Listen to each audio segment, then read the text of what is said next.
What's up, everybody? How's it going? I'm Brad Dollar, producer, engineer, and coach. Welcome to the channel. I hope you're having a great day. No matter what genre of music you're working on, when it comes to mixing guitars, they're one of the hardest things to fit in. They have a wide frequency range, in arrangements they're often always playing, and some of the best parts of a guitar sound often interfere with lead instruments like vocals. So in this video, I'm super excited to give you 5 of my favorite tricks for mixing guitars that will help your tracks come to life as soon as you start using them. They're all really easy tricks and are ready for you to deploy as soon as you finish with this video. But before we get started, if you can do me a huge favor and smash the like button and the subscribe button, that'll let the YouTube algorithm know I even exist and to bring this information to more people just like yourself. And it means a lot to me when you do it. So thanks so much. Without further ado, let's go. All right, trick number 1. First and foremost, when you're equalizing guitars and when you're mixing guitars, the best thing that you can do is to never do it soloed.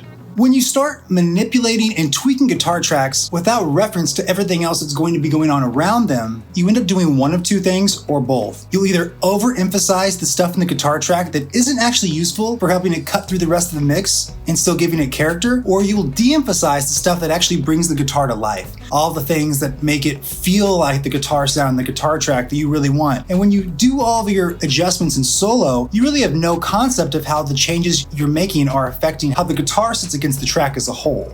Making changes to a track with it soloed is a habit that we have all formed, and at some point or another we have to do. We have to at some point solo a track and hear what's going on. But when it comes to actually mixing that track in and making choices for the equalization specifically for that track, you really want to take into account everything else that's going to be going on around it. For example, if you scoop all of the mids out of a guitar, which is a very common practice in a lot of rock and pop music, you may be cutting out the part that will actually help it sit forward in the mix. To a certain extent, EQing guitars is a little counterintuitive. The stuff that when it's soloed or when we're playing by ourselves that we think is nasty or doesn't really fit really well can tend to be full of the harmonics and the elements that actually help a guitar come to life in a mix and sit in front of other elements without blocking them or obscuring how you hear them. So the best thing you can do is whenever you're tweaking your guitar tracks, whatever flavor or sound you're going for, just don't do it with the track soloed. It's definitely harder this way, and it's going to force your ears to juggle a few different things at once, but the end result will always pay off because you'll have EQ'd and mixed a guitar with everything else in mind, which will really just make it feel like more of the track and less of just like something sitting on top of it. So the first trick,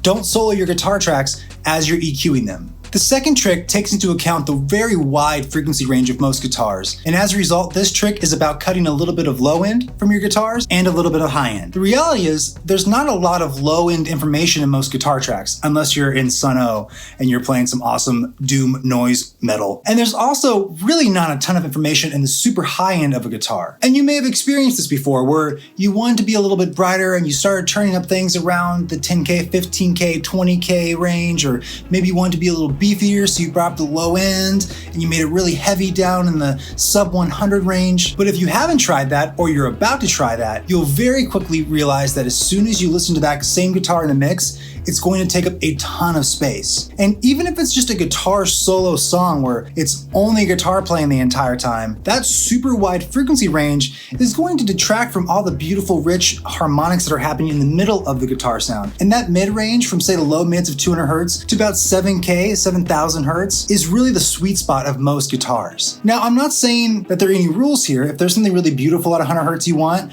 or something really beautiful at 10K that you want, boost them. Cut them, whatever you want. There's no rules. But when you tuck in the low end, you tuck in the top end on a guitar track, you're really getting rid of a lot of the muck and noise that prevents a lot of the beautiful mids from standing out of the mix. This is just a simple play on our ears' perception of sound. And when we cut out things that we don't want our ears to focus on, well, our ears focus on what's actually there. And when you apply this trick of cutting the lows and the highs, you force the ear, you force the listener to really pay attention to the meat of a guitar sound. And as a result, you can end up getting away without doing much to a guitar at all, just by rolling a little bit of low and high off it. This will let the guitar sound, whether it's a distorted electric or a clean electric, speak through the mix and be more of its original, authentic self, which in the end is what will really bring a song to life. So your second trick is roll a little bit of low end and a little bit of high end off your guitars so that it's not so wide in its frequency range and content. The third trick I have for you, and I got this from Dave Pensato actually, is to be very modest with the amount of compression you put directly on your guitar tracks. We'll talk about parallel compression in a moment, but when it comes to putting compression directly on the main guitar track,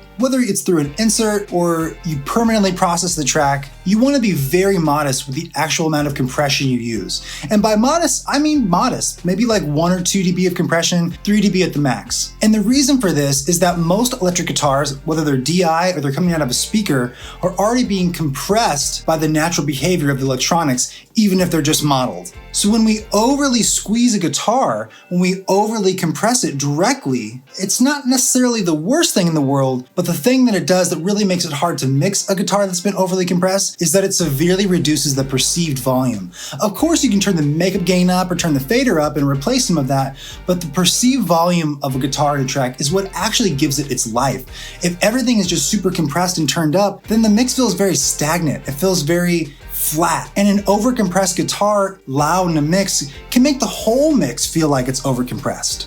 Now, I know the intention of compressing guitars is to bring them up, is to create more sparkle in them, and it can really work. But when you do it modestly, or at least stack a bunch of modest compression, maybe one plugin does 1 dB of compression, then the next plugin after an EQ does 2 dB of compression. Whenever you do it, as long as you do it modestly, you'll get that sparkle that you're looking to compression to give you, but you'll do it in a way that doesn't make the guitar sound flat. There's a time and place for that, but most of the time, what we're looking for from guitars is something a little more enveloping and a little more present in your ears. So my third trick for you is to be very modest in the amount of direct compression you add to a guitar via your inserts or any permanent processing you may be doing. Now, with my third trick to you in mind of being very modest about the direct compression you add, my fourth trick for you is to have fun with parallel compression. This is where you can go crazy. This is where you can just smash the crap out of a guitar and really give it that pumping and that breathing and that absolute just smattering that you're looking for. And when you do this in the world of parallel compression, which if you're not familiar, is all about taking your original signal and then a heavily processed signal and blending the two together. Parallel compression is all about having a track that's not compressed or not very compressed at all and blending that in with a very compressed track. When you do this, you get the best of both worlds. You get the guitar that sits out dynamically in the mix and doesn't get too cloudy and doesn't feel too flat, but you get all of that emphasis of the sparkle and the harmonics and the things that are sort of buried in a guitar tone that only come out when you compress them. And frankly, when you compress the crap out of them. So in this trick, you have your original guitar track that may or may not have a little bit of compression.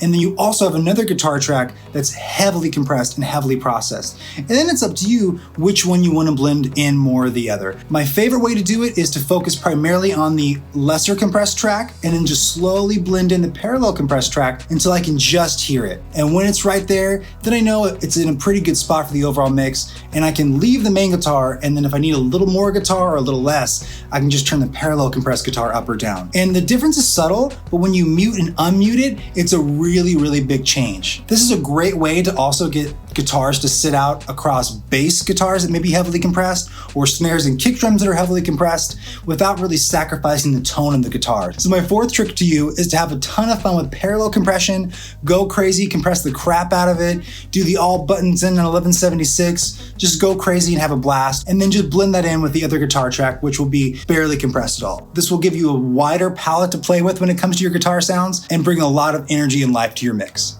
And my fifth and final trick for you when it comes to mixing guitars and getting a great sound in your recordings is to have a reference. If you've been watching this channel, you know I'm a really, really big fan of having references to work off of to give you a ballpark for whether or not the guitars you're mixing meet the standards that you have. Especially when it comes to guitars, it's very easy to dial in sounds in a silo. Going back to our first trick of not soloing while you're equalizing, having a reference track for what you're actually mixing your guitar to sound like, or at least have sort of a bar for what you want it to sound like, will help you stop guessing if you're doing the right things and put you in that ballpark, put you in that zone so that you're spending less time searching for a sound and having more fun creating a sound. A good reference track will tell you if your guitars are the right volume. It'll tell you if they're too bright, if they have too much low end, if they're too compressed, if they have too much reverb. And it'll also give you a sense of like where they should sit against the vocal and the drums and everything else that's going on in a mix.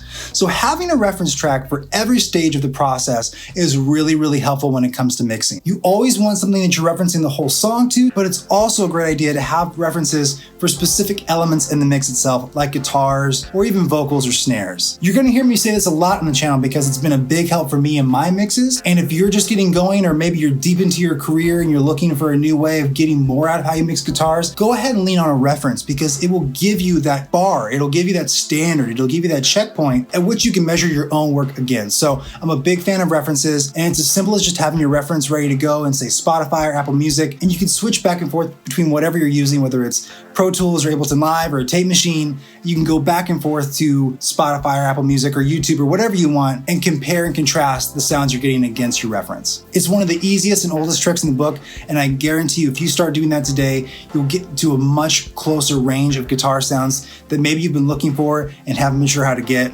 And if you aren't really sure what you want to get, having a reference track will tell you immediately if you've arrived here. So that's my fifth and last trick for you. Have a reference track when you're dialing in guitars, and you'll get much closer, much faster to that ideal guitar sound you have in mind when you're mixing. All right, well, that's what I got for you for today. I hope this is helpful. Guitar mixing will always be one of those things we can keep learning more about, and will also be one of those things that keeps evolving as guitar sounds change, as parts change, and as music in general progresses. There are no wrong answers when it comes to mixing, especially with guitars, so I encourage you to explore and find your own voice when it comes to mixing guitars, and to just have fun with the process. Thanks a ton for watching. If you haven't already, be sure to like and subscribe. Follow me on social @BradKDollar, and stick around for much more content. Thanks so much for being here. I look forward to seeing you next time. Bye-bye.